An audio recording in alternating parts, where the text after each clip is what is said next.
दिल्ली की राजनीति में इस वक्त सबसे ज्यादा चर्चा किस बात की हो रही है? यही कि वाइस प्रेसिडेंट जगदीप धांगर ने अचानक रिजाइन क्यों किया, और वो भी ऐसे वक्त जब राज्यसभा का मॉनसून सेशन शुरू ही हुआ था। ऑफिशियल रीजन हेल्थ इश्यूज, लेकिन पॉलिटिकल सर्कल्स कहती है कहानी कुछ और है। तो चलिए आज इस पूरी कहानी को समझते हैं। एक ऐसी कहानी जिसमें इम्पीचमेंट मोशन है, अपोजिशन और रूलिंग पार्टी के बीच खेल है, और एक वाइस प्रेसिडेंट जो कहते हैं आई was just following the rules, और जिसके बावजूद भी उन्हें पुश आउट किया गया है शायद से। अब इस स्टोरी के कई नैरेटिव्स हमारे सामने आए हैं, जिसमें ये तक कहा गया है कि रूलिंग पार्टी के खिलाफ जाकर फॉर्मर वाइस प्रेसिडेंट जगदीप धांगर ने अपोजिशन पार्टीज के साथ प्लानिंग एंड प्लॉटिंग की थी। जी हाँ, आपने सही सुना। अब ये सब मुद्दे क्या है और क्यों एक समय पर फॉर्मर वीपी ने ये भी कहा था कि ही इज अ सफरर, चलिए देखते हैं। अब इस पूरे ड्रामा में घुसने के पहले आपको बता दे कि फॉर्मर वीपी के रेजिग्नेशन के तुरंत बाद इलेक्शन कमीशन ऑफ इंडिया ने अनाउंस किया कि वाइस प्रेसिडेंशियल इलेक्शंस की प्रिपरेशंस शुरू हो गई है। दोनों हाउसेस के एमपीज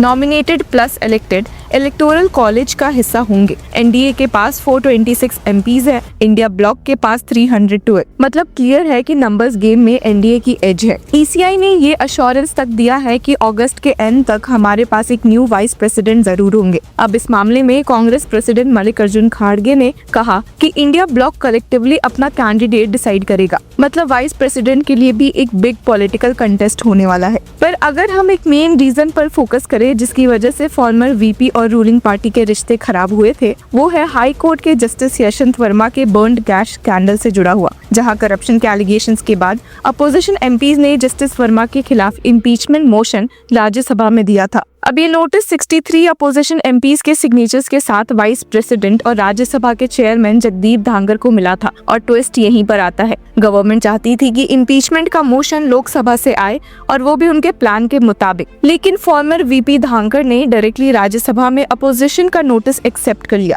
और उस वक्त रूलिंग पार्टी के एमपीज को भी खबर नहीं थी कि ये होने वाला है। सोर्सेज से एक और शॉकिंग बात सामने आ रही कि पिछले हफ्ते फॉर्मर वीपी धांगर ने कुछ अपोजिशन लीडर से कहा भी था कि वो राज्यसभा में जस्टिस वर्मा के इम्पीचमेंट का नोटिस दे, जबकि सरकार चाहती थी कि ये सिर्फ नोटिस लोकसभा से आए। इसके बाद एक सीनियर कांग्रेस एमपी जो एक लॉयर भी है ने संडे को जल्दी में इम्पीचमेंट नोटिस ड्राफ्ट भी किया, और मंडे तक उस पर 63 अपोजिशन एमपीज का सिग्नेचर हो गया। एक भी एनडीए एमपी ने साइन नहीं किया, क्योंकि एनडीए को बिल्कुल अंदाजा नहीं था कि ऐसा नोटिस प्रिपेयर हो रहा है। अब सोर्सेज कहती है कि मूव सरकार के लिए एक शॉक था, क्योंकि गवर्नमेंट ने अपना एक मोशन रेडी किया था, अपोजिशन एमपीज को भी ऑन बोर्ड कर लिया था, और प्लान था कि इसे लोकसभा में इंट्रोड्यूस किया जाए। लेकिन वीपी धांगर के इस स्टेप ने पूरा प्लान खराब कर दिया। इस डेवलपमेंट के बाद दिल्ली में हल्ला मच गया। गवर्नमेंट को लगा कि वीपी ने बिना इन्फॉर्म किए एक ऐसा कदम उठा लिया जो उनके पूरे स्ट्रैटेजी को डिरेल कर गया। सोर्सेज कहते हैं कि मूव पीएम मोदी को बिल्कुल भी पसंद नहीं आया। Union ministers JP Nadda and Kiren Rijiju तुरंत धांगर के पास चले गए।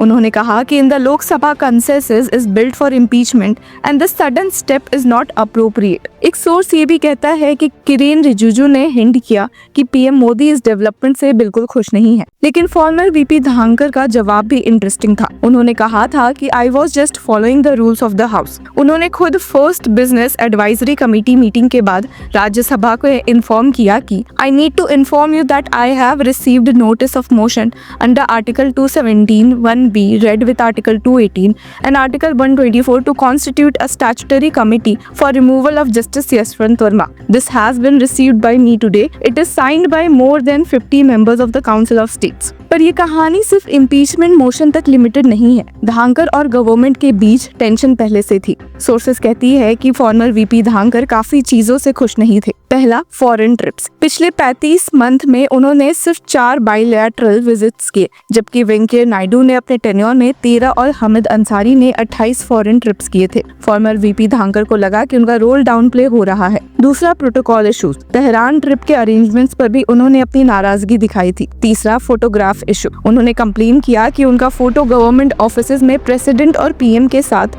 डिस्प्ले नहीं हो रहा। एक बार उन्होंने ओपनली बोला भी था कि once I demit office I will ensure that my successor has a photograph. Recently जब सीजेआई बीआर गवई ने एक फंक्शन के दौरान प्रोटोकॉल इश्यूज को हाईलाइट किया था, तो फॉर्मर वीपी ने कहा भी था कि वे खुद इस मामले में सफरर है, जिसकी वजह से ही उन्होंने फुली कहा कि you must have seen the photograph of the president and the prime minister but not of the vice president.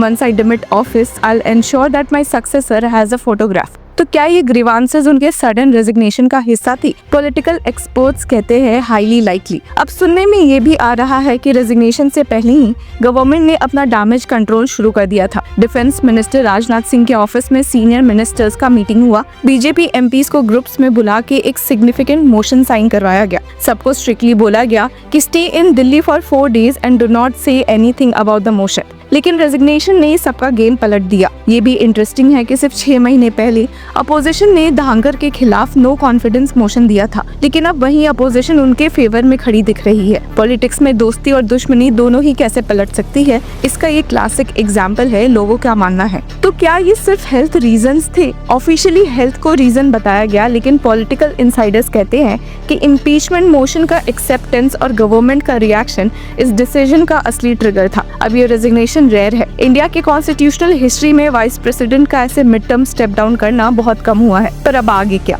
अब फोकस है वाइस प्रेसिडेंशियल इलेक्शन पर। एनडीए के पास नंबर्स का एडवांटेज है, लेकिन इंडिया ब्लॉक भी स्ट्रैटेजी बनाने में बिजी है। ये इलेक्शन सिंपल नहीं होने वाले। साथ ही जस्टिस वर्मा के इम्पीचमेंट प्रोसेस पर अब सबकी नजर है। गवर्नमेंट चाहती है कि मोशन लोकसभा से आए, लेकिन अपोजिशन ने राज्यसभा में एक कदम आगे बढ़कर अपना कार्ड पहले ही खेल लिया है। और फॉर्मर वीपी जगदीप धांगर का सडन रेजिग्नेशन सिर्फ एक पर्सनल डिसीजन नहीं लगता, ये एक पॉलिटिकल स्टॉर्म का हिस्सा है जो अभी शुरू ही हुआ है। एक तरफ एनडीए अपना स्ट्रॉन्ग होल्ड मेंटेन करना चाहता है, दूसरी तरफ अपोजिशन इस मौके को लेवरेज करने की कोशिश कर रही है।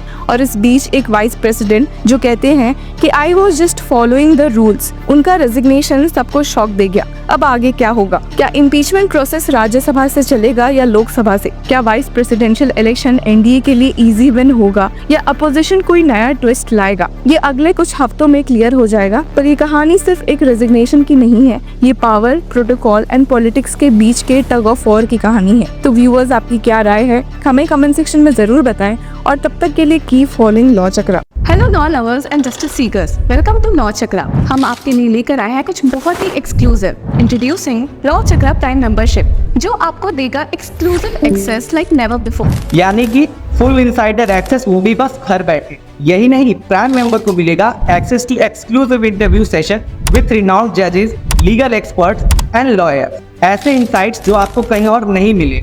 इसी के साथ अगर आप कभी सोचे कि हम कैसे लेकर आते हैं आपके लिए ये लीगल अपडेट्स, तो इसके लिए भी प्राइम मेंबर्स के लिए है हमारे पास एक special sneak peek behind the scenes of law chakra. Brainstorming session से लेकर ब्लूपर्स तक सब कुछ। In short, more content, more update and more analysis. Political legal controversies हो या इन डेप्थ लीगल सेशंस, सब कुछ आपको मिलेगा एट वेरी मिनिमल प्राइस। बनिए लॉ चक्र की प्राइम मेंबर और अनलॉक कीजिए full potential of legal knowledge. अभी ज्वाइन कीजिए।